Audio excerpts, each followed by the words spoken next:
Hello, all heaven and all Junwasi. My people in all heaven, all Junwasi. I'm Pastor Dr. Joel preaching you true gospel. Islam, Hindu, Buddhist also preaching a Myanmar style someday. 92% of our Christian church and our Christian organization also preaching to die in someday because of Adam's sin. That's why God sent His Son, Lord Jesus Christ, to die for us. If you believe in Jesus Christ,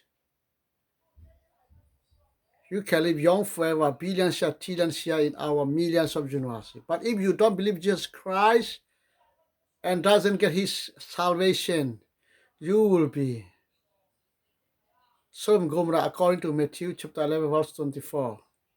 When the day of judgment, you will be more than Sodom and Gomorrah. The day of judgment is John chapter 3, verse 18. They have already condemned because they don't want to get the salvation of Lord Jesus Christ and preaching to every church. And they don't believe Jesus Christ also. Trust the whoever, please come to, or have all those, please come to our Lord Jesus Christ and get His salvation and living young forever, billions years, trillions years in our millions of generations. May God bless you.